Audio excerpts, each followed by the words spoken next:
Hoy les traigo una receta que seguramente los va a sorprender. Vamos a hacer un pastel de papas y espinaca. Esta comida combina la cremosidad de las papas con la frescura de las espinacas. Una delicia ideal para compartir en familia. Receta que es súper fácil de seguir, así que te invito a que cocinemos juntos.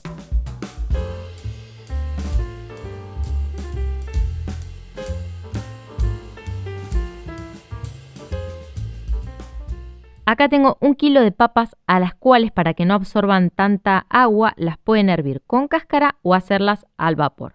Yo voy a hacer esta última, así que las voy a pelar y cortar en cuadraditos. Si no saben cómo cocinar las papas al vapor, acá arriba les voy a dejar un enlace de un video en el que explico cómo hacerlo. Mientras tanto, vamos a seguir con los vegetales. Tomamos una cebolla y la picamos bien chiquitita.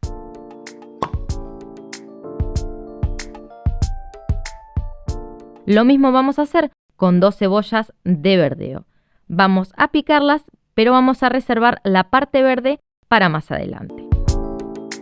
A 1/4 de morrón rojo lo voy a picar y lo mismo voy a hacer con un diente de ajo. Acá tengo 400 gramos de espinacas que ya están lavadas. Aproximadamente sería un atado de espinacas. Las voy a picar un poco. Si te gustan los pasteles, acá arriba te voy a dejar un pastel de verduras que no lleva harina y queda espectacular. Recordá que todos los ingredientes que utilicé para hacer esta receta y los enlaces que aparecieron a lo largo del video van a estar en la descripción de este video.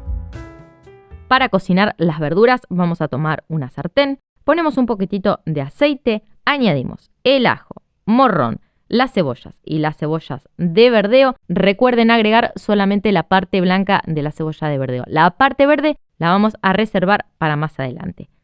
Integramos muy bien y vamos a dejar que todo esto se quede cocinando hasta que las verduras estén bien cocidas. Si te gustó este video, te invito a que me dejes una carita sonriente, un me gusta, que lo compartas en tus redes sociales o con esa persona a la que le podría ser súper útil esta receta. Una vez que las verduras estén bien cocidas, es el momento de agregar las espinacas. A las espinacas las vamos a cocinar un par de minutos para que reduzcan su volumen. Y las vamos a cocinar destapadas para que no nos quede la preparación con mucho líquido. Una vez que nuestras espinacas hayan bajado su volumen, le vamos a agregar la parte verde de la cebolla de verdeo, lo integramos muy bien. Para darle sabor añadimos aproximadamente una cucharadita de sal, un poco de pimienta.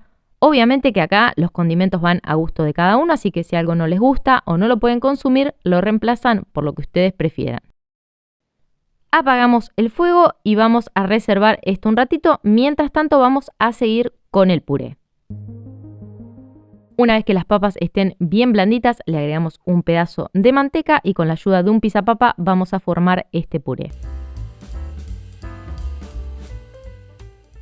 Para darle sabor al puré le vamos a poner un poquitito de sal, una buena cantidad de nuez moscada que se la voy a rallar ahora en el momento. Integramos muy bien los condimentos. Fíjense que yo en todo momento sigo utilizando el pisapapa. Esto es para darle un poquitito más de cremosidad a nuestro puré. Ahora sí le voy a agregar un poquitito más de leche para que no quede espeso y continúo utilizando el pisapapa.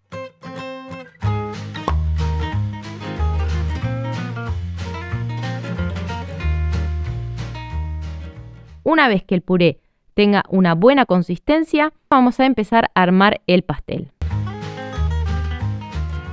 En esta ocasión yo estoy utilizando una asadera de vidrio que mide 30 por 18 y tiene 5 centímetros de alto.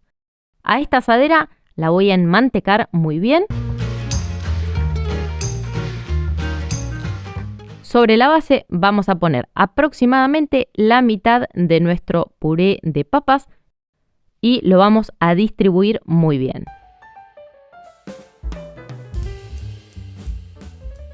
Una vez que tengan lista esta primer capa de papas, vamos a volver a nuestro relleno de espinacas. Le agregamos una cucharada de queso crema, lo integramos muy bien.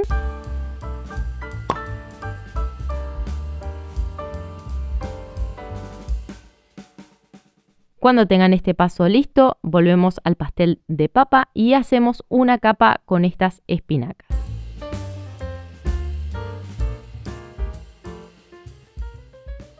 Acá tengo 2 huevos duros que con la ayuda de un tenedor los voy a picar un poquitito. Distribuimos muy bien estos huevos picados por arriba de las espinacas. Y para hacerlo aún más rico a este pastel, le voy a poner unas rodajas de queso. Acá pueden utilizar queso cremoso, magro o mozzarella. Esto va a gusto de cada uno. Por arriba del queso vamos a hacer una capa con el resto del puré de papas que nos había quedado y lo vamos a distribuir muy bien. Fíjense que yo al puré, para que sea más fácil distribuirlo, voy tomando cucharadas del puré y lo voy poniendo en diferentes partes del pastel de papa y así me resulta muchísimo más fácil poder cubrir toda la superficie sin que se me desarme todo. Una vez que tengan todo el puré de papas bien distribuido, vamos a tomar un huevo y vamos a pincelar la superficie del pastel de papas con este huevo batido. Si quieren, acá le hacen unos dibujitos con el tenedor que la verdad le quedan súper lindos al pastel. Por último, para darle ese toque crocante a nuestro pastel de papas, le voy a poner aproximadamente 2 puñados de queso rallado. Y el pastel, así como está, se va a ir a un horno fuerte, aproximadamente a unos 220 grados, hasta que esté bien doradito por arriba. Así sale nuestro pastel del horno. Miren lo doradito que quedó por arriba y hay en casa un olor riquísimo. De esta forma tenemos un pastel cremoso y lleno de sabor. Una opción vegetariana y saludable para disfrutar en familia. Ahora solo resta que lo prepares en casa y después me cuentes qué tal te salió. Gracias por haberme acompañado en este video, espero que lo hayas disfrutado muchísimo y si no lo hiciste todavía, no olvides de suscribirte. Nos vemos la próxima con una receta nueva. Chau chau.